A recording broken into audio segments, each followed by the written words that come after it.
Welcome to the Word on the Street podcast. It's the Tuesday after Tough edition. We're here. March 27th, the year 2000 in Chael. We are 31 days away from UFC 159, the Battle of Jersey.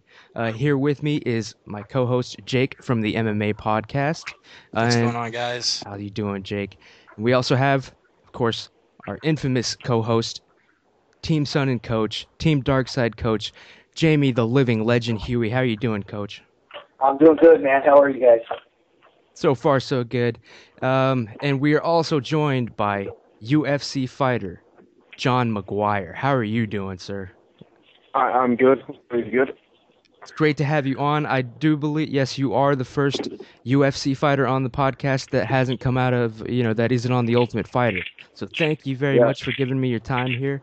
We just want to talk a little bit of randomness, a little nonsense, the fights. But basically, since this is the Tuesday after The Ultimate Fighter podcast, I just want to start off with the two fights here. If I could get both of your brief takes here on the fights. Coach Huey, we'll ask you about the super crazy famous guests on tonight's episode here in just a second. But first, I got to know about the fights here. We particularly, I'll ask you, Coach. Kelvin Gastelum, he laid out his opponent. I believe he knocked that man out twice in a row. His head bounced off the mat like a basketball. It's like he woke up again real quick, and then Kelvin put the finishing touch. Now Kelvin has defeated his opponents a submission knockout. Really, I didn't see this coming out of him, man. Is he the real deal? Like, he came out of nowhere, and now he might win this whole damn thing. Coach, you were there, the Kelvin fight. How badass was that to see live? Oh, Kelvin, man, it was, he was kind of a guy that you kind of saw Stonehorse kind of get a hold of Dylan, and I kind of became his guy. I kind of felt like that with Kelvin. Initially, I think it was because he was the youngest. He was the least experienced, and he was the smallest guy. And he was really kind of the most unassuming, guy on the team. So initially I kind of felt like maybe he needed my help the most, and I think that's kind of why I kind of gravitated to him. But, it was kind of like Chael said on the show. I mean, he just evolved, we want to take some credit for it, but man, the little dude is just a little stud, man. He was such a, he was just fearless. Certain people deal with certain things differently. And a lot of guys in the house, you kind of see some guys breaking down, and it was stressful, and there were certain things that just don't exist in Kelvin's world, and getting caught up in things and being intimidated, it wasn't one of them. If ignorance is bliss, then KG is he's just missing out on. He's missing a couple of those things that most people walk around with, but it's benefiting him because he's just such a little like champion, man. I couldn't have been more proud of him to see him go out there and put his punches together. Yeah, definitely. It must have been the power of Ronda or something. It was strong with him, man. I think we'll definitely see him in the UFC. It was very exciting. But Mr. John Maguire, you are already in the UFC here, and you do train with, I believe, Luke. I mean, you train with a lot of people. I'll ask you about that. But you've trained with Luke Barnatt, and I believe you're both from across the pond, right? So, Yep. Did you see the fight tonight on TV? And if so, what did you think went wrong for Luke, if anything? I'm pretty sure what went wrong. I think it was a good fight. I think he gave the takedowns away too easy in the round. He was happy to work off his back, and I would like to see him. I know he's better than that, defend a bit more. And he needs to keep that chin tucked, as the coach Jamie keeps telling him. That's one of his big problems. Mm-hmm. Yeah. No. Yeah. But damn, that was a hell of a fight, though. That was some back and forth shit. It was a war, and by the end of it, I was as exhausted just watching it as they were, man. It was like Night of the Living Dead slugfest by the end there. sad to see Luke come up on the short end of it. But it was a great fight. I would definitely be proud of it if it was me. Yeah, it was. I think he's got nothing to be ashamed of. Like I said, Dylan looked like the Terminator coming forward in that third round with his hands down at his side. Yep. Yeah. Oh God, I'll have to watch it again here. But it was an epic episode. Speaking of the episode, Jake from the MMA podcast, you got a question about it, man? What's up, Jake? Yeah. I just wanted to ask Coach Huey. You not only had one superstar on the episode, but you had two in both Ronda Rousey and Mike Tyson. I was gonna ask you about it anyway, but you actually tweeted out that you had a little bit of information to share behind the scenes about having Rousey and Tyson both, their filming. That must have been really cool. Oh, absolutely. Ronda's awesome, man. When Chael came in there and introduced us to her, she kind of came off as shy initially, as he was kind of doing the introduction. But then, of course, once she got in there and started working with the guys, she was just an encyclopedia of knowledge. And it was kind of fun to watch her and Scott talk a little bit too, because Scott's base is judo, so they had quite a bit in common, and they kind of talked about how some of the judo, transitioning in MMA, that was kind of interesting to watch. But being around Ronda was awesome. She is just exactly what you see is what you get with her. There's no, she's just, the first time you meet her, that's who you're always going to know. And then, of course, having Mike Tyson on there for me was just amazing. And I do want to give a shout out to all the people on Twitter that had a big piece of that happening. And we still have a giveaway that we're going to do. In fact, maybe we'll probably do that on this podcast here. Anytime, hell yeah. Yeah, maybe next week or something. We'll get all those names together. But we had a Twitter campaign, basically asked everybody to, tweet Dana White and Mike Tyson and try to get them on the show. And there were guys that were up all night tweeting. And the very next day, the door opens and I'm warming up in the dressing room, and in walks Mike Tyson. So it was amazing. For me, it was, him and Joe Louis are probably my all-time favorite fighters. So to meet Mike Tyson was a huge honor.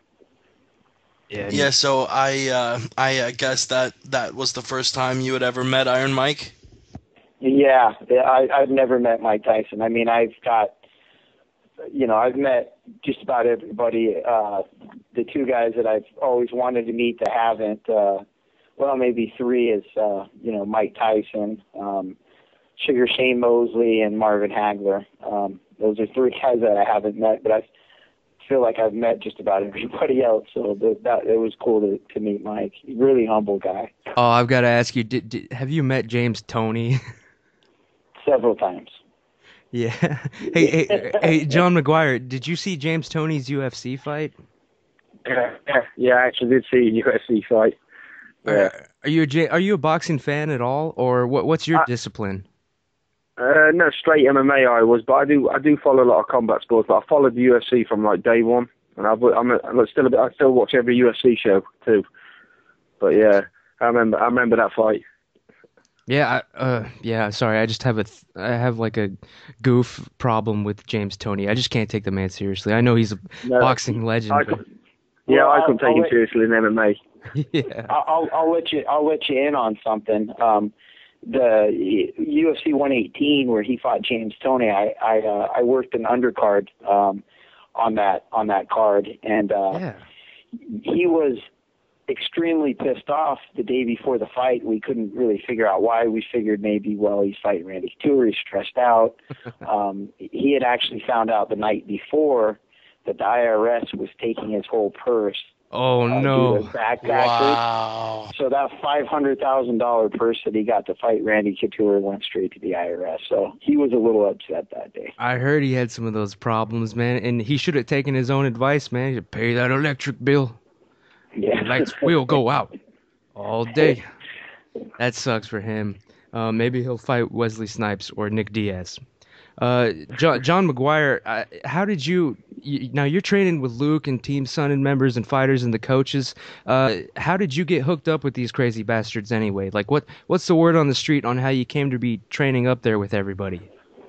Oh, well, like, because I'm one of Luke's main sparring partners. He started with me back in England, like, in Cambridge. And then, like I said, I was his main sparring partner. And when he was coming over, he invited me to come along with him.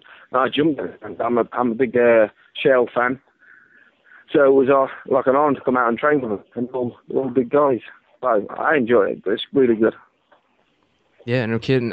Coach, it's not that we don't trust you, John Maguire, but Coach Huey, can you vouch for Mr. Maguire here? Is he legit? Does he have what it takes to be a Team Darkside member? I'm not doubting the man. I'm not doubting you, but we always have to make sure we're not talking to one of John Jones's spies here on the Word on the Street podcast. So, Coach, how was training? You know, John became probably just about everybody's favorite guy in the gym within a few days of being up here. He's a character, man. He's got a great sense of humor. He's always laughing. I mean, he really lightens up the room when he walks in. So he's a great guy to have around. Also him and one of our fighter, Tommy Leesman, has a fight coming up on the 13th. And him and Tommy are really working good together. We got a couple other guys in there around that size. So, yeah, John is, dude, he's a stud. I mean, you know, we'd love having him over here, no question. And I think he knows that he's invited anytime he wants to come over and do a camp. It would be our honor to have him. Excellent. All right. Well, I'll pay you later, Jamie. Yeah, I appreciate it. Yeah. I'll pay you later for all that, yeah. Hey, no checks this time, all right? Cash only. Yeah, but it'll be a gypsy check, so it'll definitely bounce. You know what? That was my next question for you, John. What the hell? Because I do my research here on the Word on the Street podcast. So of course, the first thing I did was just look you up on Wikipedia. What the hell is gypsy jiu-jitsu? What is that, man? I've never heard of this. That's it, because I'm an English city from the UK. Like you Americans don't really have gypsies over here, or you think we're like your gypsy's more like hippie, but yeah. I'm a full English gypsy, and I've never done jiu-jitsu in my life, but I'm known as a submission. I've got most of my wins by submission, and so I've never worn a gi, and I just called my style gypsy jiu-jitsu, and it just stuck like for early, like middle through my career, and even when I got to UFC, people know me as a gypsy jiu-jitsu guy, because I'm subbing people. Okay, so it's like a coined phrase. All right, well, yeah, then that begs the question. I'm a pink belt in it too, because I like the color pink. Excellent. Oh yeah, that's we have actually a Twitter question about something related to that, but we'll get to the Twitter mailbag in just a couple minutes. Okay, so you came up with the term gypsy jiu-jitsu, but I noticed that your nickname is The One. So you would think your nickname would have been the Gypsy. I mean, naturally. But what's up with the One? No. The One, because I'm the one, the chosen one, the great one. That's who I am. I'm the one. Yeah. Is that my favorite movie is The Matrix? Is that in any way a reference? Well, no, it's probably. Mm-hmm. Go on. Somebody go. Oh, something ironic. What's the name of our gym? Oh yeah. One MMA. Oh shit. Oh, there you go. We named it after you, John. That's how yeah, much that's what I mean. You must have been. This shit's getting deep, man. No, it is all kind of weird how it's all coming together. You know, just like in. Stars are lining up. Yep, I've noticed that. Hopefully, more good things are coming. Especially like your next fight, Mr. Maguire. You're gonna face Mitch Clarke in a lightweight bout, June 15th. Here at UFC 161. Just real quick before I pass it to Jake from the MMA podcast, he has a few questions, and then we'll go to the Twitter mailbag and wrap it up. But John, how do you feel about this upcoming fight? And do you think, like, you know, real talk, is this the most important fight of your career so far? Oh yeah, because definitely, as you probably know, I'm coming off 2 losses, decision losses, which is the first time in my career I've dropped 2 decisions. He dropped 2 fights anyway in a row. Never happened before.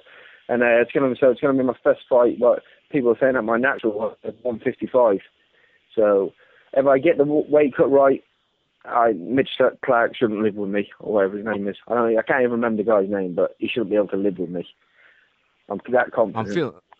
I'm feeling good for you too, man. You are training with the best right now, like people in their prime. So I have no doubt you. And I'm kicking these guys' ass. Jamie will tell Luke.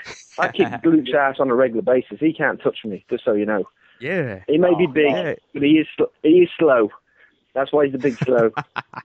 Can you, Coach Huey? Is he telling the truth here? What's going on? Well, I can't sell my man Luke out. You can talk, Jamie. Tell him he's the man. Tell him. Hey, he offered me more money, man. I'm sorry, there's nothing I can do. He came with straight cash. Son.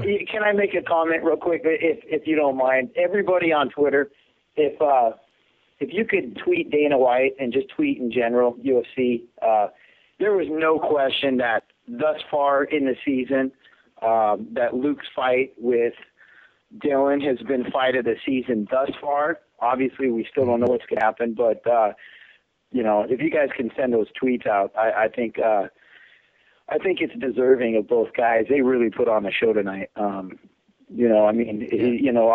Luke got caught, but boy, didn't he fight his ass off. Oh, hell yeah, man. No, like I was saying, like, I have to watch it again. Like, the only reason I haven't watched it again was because, we had to do this podcast. But yeah, that was a back and forth, like, a war. Like I couldn't even take it all in.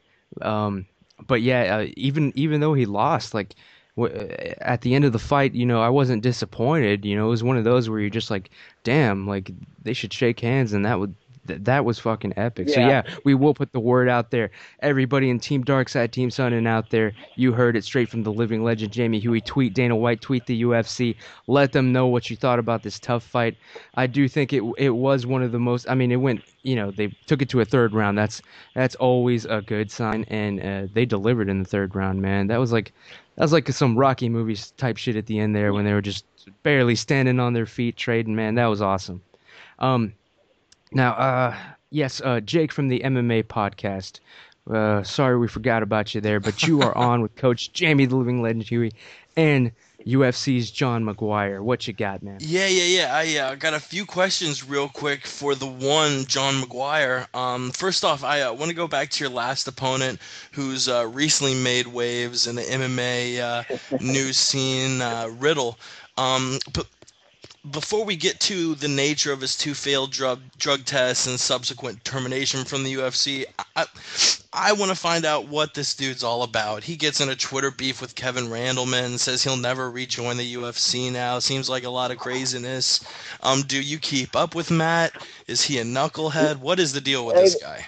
Yeah, Matt, like I met him, like I said, I took that fight on 2 weeks' notice. I was coming off the loss, but I took that fight on 2 weeks' notice. And I thought he was a bit of a tool, but when I met him, he actually seemed all right. But he's out there.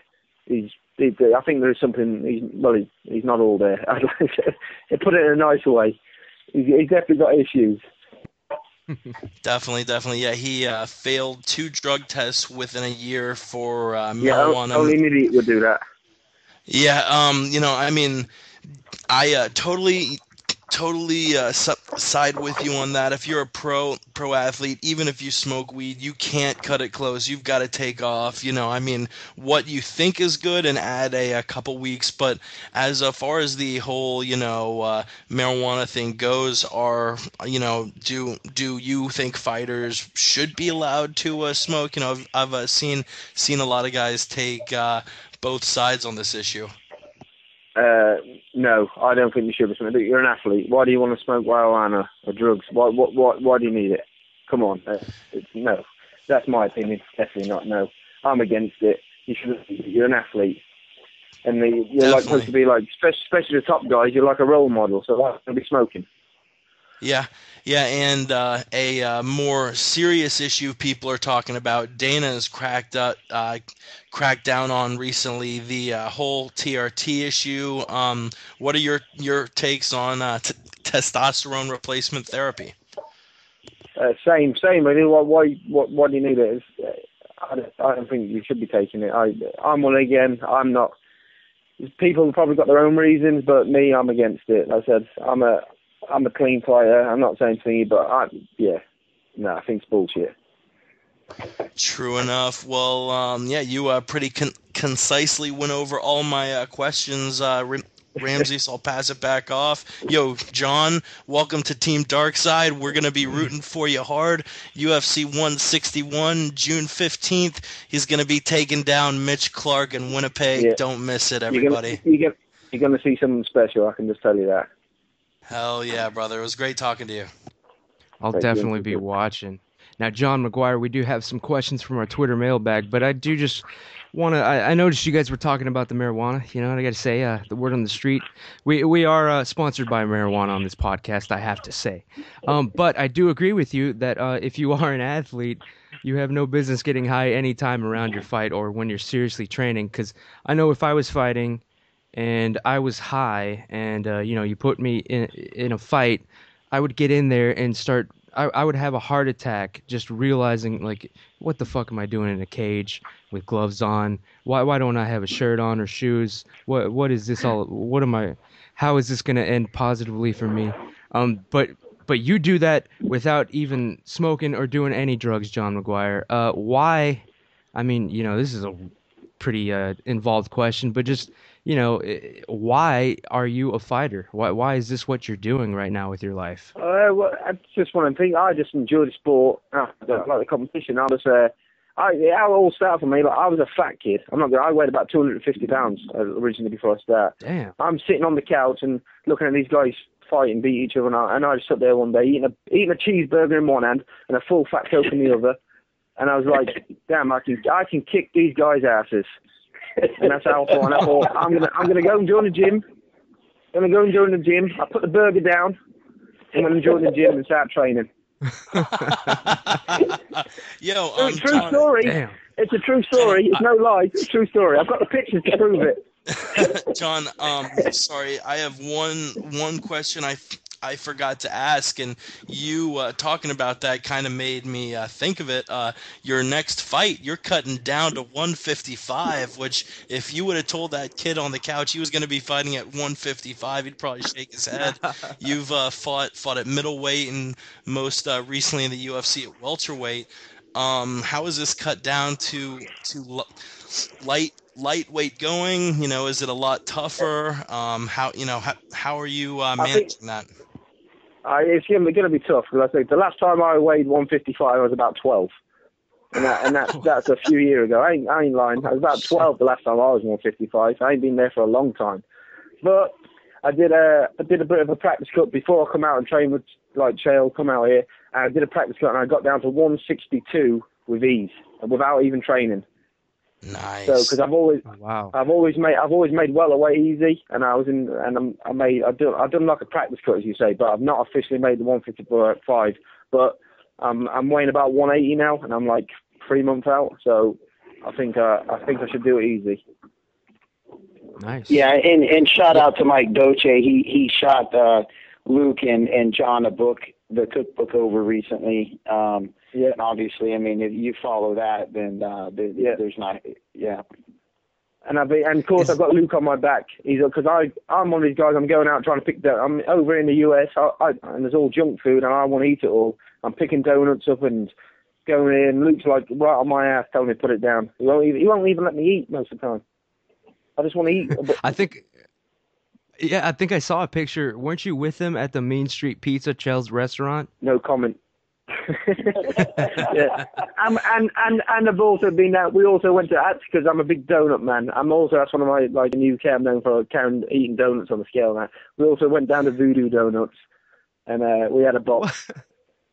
But good. While you're cutting down to 155. Yeah, but it's all good. It was a donut with a bacon on, so it's got your protein and your carb. So it's good. You got to be careful, man. Mike is everywhere. I was in Virginia last week doing a boxing seminar, and I posted a picture of me and my buddy Chris Ashworth, who's an actor, and there happened to be a Red Bull sitting on the table inside the picture, and I got a surprise text from Mike today. So you got to be careful, man. Watch your back. That guy's everywhere. Yeah, no, well, you know, I'm allowed to swear on the show, right? Oh yeah. Yeah. Oh, hell yeah, man. Fuck yeah. Go ahead, son.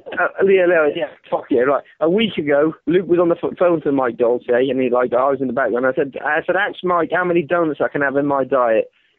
Now, 'cause I'm going under 155. And Dolce's reply was, how many dicks can you suck? That's all. That's it. Nice. How many? Yeah. So I can have a donut for every dick I suck. That's what he said. That was the exact words. And I had to think. I had to think for a minute whose dick it was, though. But I'm glad you like donuts. I always thought Mike Dolce was up to something You know what? crazy, we gotta man. get Mike on the podcast. He said he'd Definitely. do it, and he asked me to be on his, but we haven't made that happen. Made that happen yet. So, Mike, if you're listening, come on, man. Jenny didn't even answer his goddamn phone 2 weeks ago. So yeah, Mike. Yeah, you do. Yeah, Mike. And whose dick I got sucked for a donut? That's what I want to know. I will ask him about that, and I hope you do come on the show, Mike. That Diet Dolce, going crazy, tweeting videos at 4 a.m. out of nowhere. Man, yeah, that guy's nuts. I would like to ask him a couple questions. Maybe he can change my life. Because John, you were telling the story about being on the couch eating a cheeseburger, watching fights, and being like, I could kick those people's ass. Like, I was feeling that, man. Like, I was right there with you. You were talking about my life up until you got to the part about putting the cheeseburger down and joining the UFC and, you know, kicking that's ass what I mean. in training. I can't believe I've still got the pictures. Like I said, I was a fat kid and went all the way, and got to the UFC. So it is a bit. Is weird, but that's a true story. Just a fat kid eating a cheeseburger, drinking a full fat Coke, and just saying to my brother also fights. We're looking at each other. I can kick this guy's ass, and that's the story.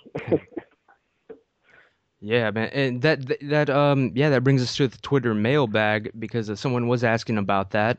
How did you? It's from Yao MMA, Yao the Truth on Twitter. He's asking you, John. How did you get offered a fight in the UFC? And let's see. Oh, he's asking a question that you probably don't want to answer. Also, he's asking, how did you get offered to fight in the UFC? And does he have any injuries that he's been fighting through? That sounds like something your opponent would ask or something. But what's up, man?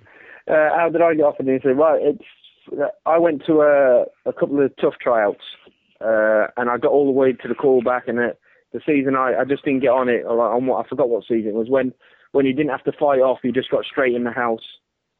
And I didn't make the cut. A Wolf Slayer guy, but I don't know if you know who the Wolf Slayer was, but it was Michael Bisbee's gym at the time, and that guy got through, so that pissed me off. And then I just went back. I went back to the UK and just started picking up all the titles, all the major titles, like Cage Rage in England, and then OMAC was another big English show you probably don't know, but I won all the titles, defended it, and then there was another tough guy who fought on tough USA versus UK, Dean Amazinga. And when he was back on the scene, I beat him in England, and then I got offered a fight in the UFC, and I jumped I walked out the cage, and my manager says, UFC I've offered you a fight in 6 weeks. I was like, let's do it then, and that was it. Excellent. Yeah, and a few of your UC MMA fights will actually be the videos will be playing on top of this interview here. Yeah. Make sure you get the one where make sure you get the one where I choke Amazinga out. That's great. If you watch, I choke him unconscious and I just push him off like he's nothing. Dean, first name Dean, right? Yep, I've got that one. Just watch the finish. Nice. I'll probably line it up right to this moment in the interview. Yeah. The next Twitter question we have is from Diana. She is well, her Twitter handle is DFlowerPower. She's asking you, Johnny Maguire, going back to the pink belt in Gypsy Jiu-Jitsu, she's saying, ask him why, in all capital letters, why does he like Bieber? Is this true? What's going on? I tweeted, Bieber, Justin Bieber, I think it is. I tweeted, getting ready to go to the gym, listening to Justin Bieber. I'm a tough guy. I admit, I listen to Justin Bieber. Yeah, you're keeping it real, man. I'll keep it real, OG. Yeah. You got a problem, I'll kick someone's ass. Anyway, so yeah, Justin Bieber rocks. Word. Okay, and we have a question from Brandon Bell on Twitter, Surfer Guy 7979. He had a lot of misspellings and typos in this tweet, but it seems like what he's asking is, uh, Mr. Maguire, could the UFC be run by the mob? Is it possible, do you think? I'm not sure about that one. Maybe. I thought Dana does look like a gangster when you think about it, doesn't he? Yep. He put out some. He looks like a bad man.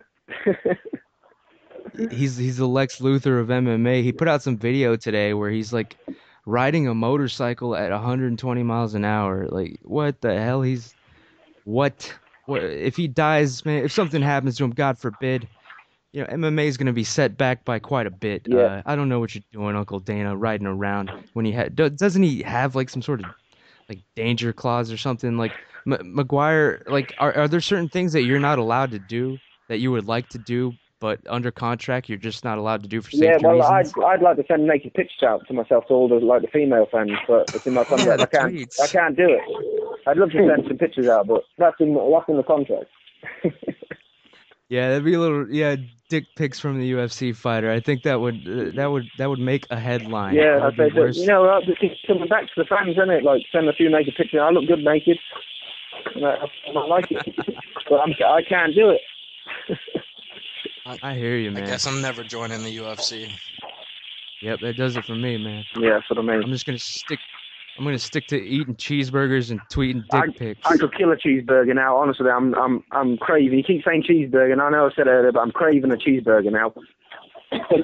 No, they have feelings, man. Those cows, I know for a fact, dude. Oh. You don't want that. You're gonna hit 155 with no problem. You're gonna run through Clark Mitchell or whatever the hell his name is. You're gonna destroy that man. Yeah, you're gonna destroy that man. I know that. I can feel it, man. You are training with the best team of all fight history. I do have one more question from the Twitter mailbag before we wrap this up. It is from Kyle Patrick Pillay. I don't know what the hell. This guy says, it's a pretty general question for the one. He's saying, ask him, what's been the emphasis of Chael's training camp? Say that again? What's... Yeah, he's asking what's been the emphasis of Chael's training camp. Now, I don't know if you've been involved with Chael's actual training camp, or maybe if you could speak about your own training camp. No, I'm just saying, is he a Jones spy? Does he want me to tell him what Chael's doing in camp? Because I've been there every minute and every second. Is that what he's looking for? He's looking for information by the sound of things. You know what? Holy shit! I think you're fucking right, he's man. Looking, like, yeah. I've never. He can tell him to go and fuck yourself. He's not telling him anything. Yeah. This guy has never tweeted me before. I didn't recognize. You know what? Yeah, fuck this guy, Kyle Patrick Pillay. Yeah. Who the hell? He's a spy. Fuck him. Nice catch, man. Fuck you, Kyle. That was a nice catch. They're everywhere, man. These Jones guys, ever since they found out that Gilbert finally revealed that he is actually Team Sonnen today. Isn't that awesome? Yeah. It was cool, man. He was wearing the gear and everything. No shame. We've already been walking up and down in our underwear, me and Gilbert. He's a great guy. He's been learning these tricks about walking up and down his underwear. It's really good. Don't pick up his bad habits, man. He is almost ridiculous with his nudity. Well, as big and buff as Gilbert is, he looks pretty small when he's standing next to you, John. I know, yeah. If you look at the picture I took today, he's a bit sort of upset about it because I was only weighing 179 and he's like 205 and I look bigger than him. You should probably tweet that picture out. Everybody should follow John on Twitter. He'll tweet that picture out. Everyone should follow me on Twitter because I always reply to people and I always reply good or bad. Or like I said, if I don't like, I'll tell you to go and fuck off on Twitter. I'll always reply. You'll always get something out of me. That sounds like a promise there. And yeah, that's a good place to actually, just go around the table here with everyone, just letting everybody know that's listening where they can reach them, talk to them, insult them, be insulted. You never know, man. John, he might he might take up smoking pot, eating the cheeseburgers, and tweeting dick pics again. So you want to follow him on Twitter. John Maguire from the UFC. Thank you so much for being on. But where can people talk to you and follow you? Oh, What's the deal? Just follow me on Twitter at Maguire the One, because I'm the one. That is it. Excellent. The Gypsy Jiu-Jitsu Master Pink Belt. Yeah, they can fire me questions over. They want to know something. They want to know whatever. Like I said, I'll tell them to fuck off, or nice, or I'll meet you in the street or whatever. I'm down. Whatever they want to do. Hell yeah, man. And Coach Jamie Huey vouched for John Maguire. He'll beat your ass, and he'll drive away, and you'll hear him listening to Justin Bieber music while he's driving away. How about that for humiliation? That's right. Coach Jamie, Coach Jamie, the living legend Huey. Where can people contact you? What do you have going on recently? Anything you got to say? What's up? Oh, yeah, Twitter, at Coach Jamie Huey. My website, www.coachjamiehuey.com. And then, if you happen to see me down at the finale, say hi. If you happen to see me over there at 159 in New Jersey, say hi. Feel free to come up and slap hands. So yeah, we're always available. We're always out there for people. Excellent. Now, Jake from the MMA podcast, what do you got, man? Plug your shit, and I'll just take us out of here. What's up, Jake? Yeah, just follow us on Twitter, the MMA podcast. I'll tell you to fuck off too, but it won't be as satisfying as an actual UFC fighter telling you to fuck off. But yeah, we have a lot of fun guests on. We've had guys like Ian McCall, Chris Lieben, Eddie Bravo, who knows, maybe sometime in the future, John the One Maguire. But yeah, we keep it fun, keep it fresh, and definitely subscribe to us on iTunes and YouTube. It's as easy as it sounds. We're on Twitter, the MMA Podcast, all one word, or you can visit us at themmapodcast.com.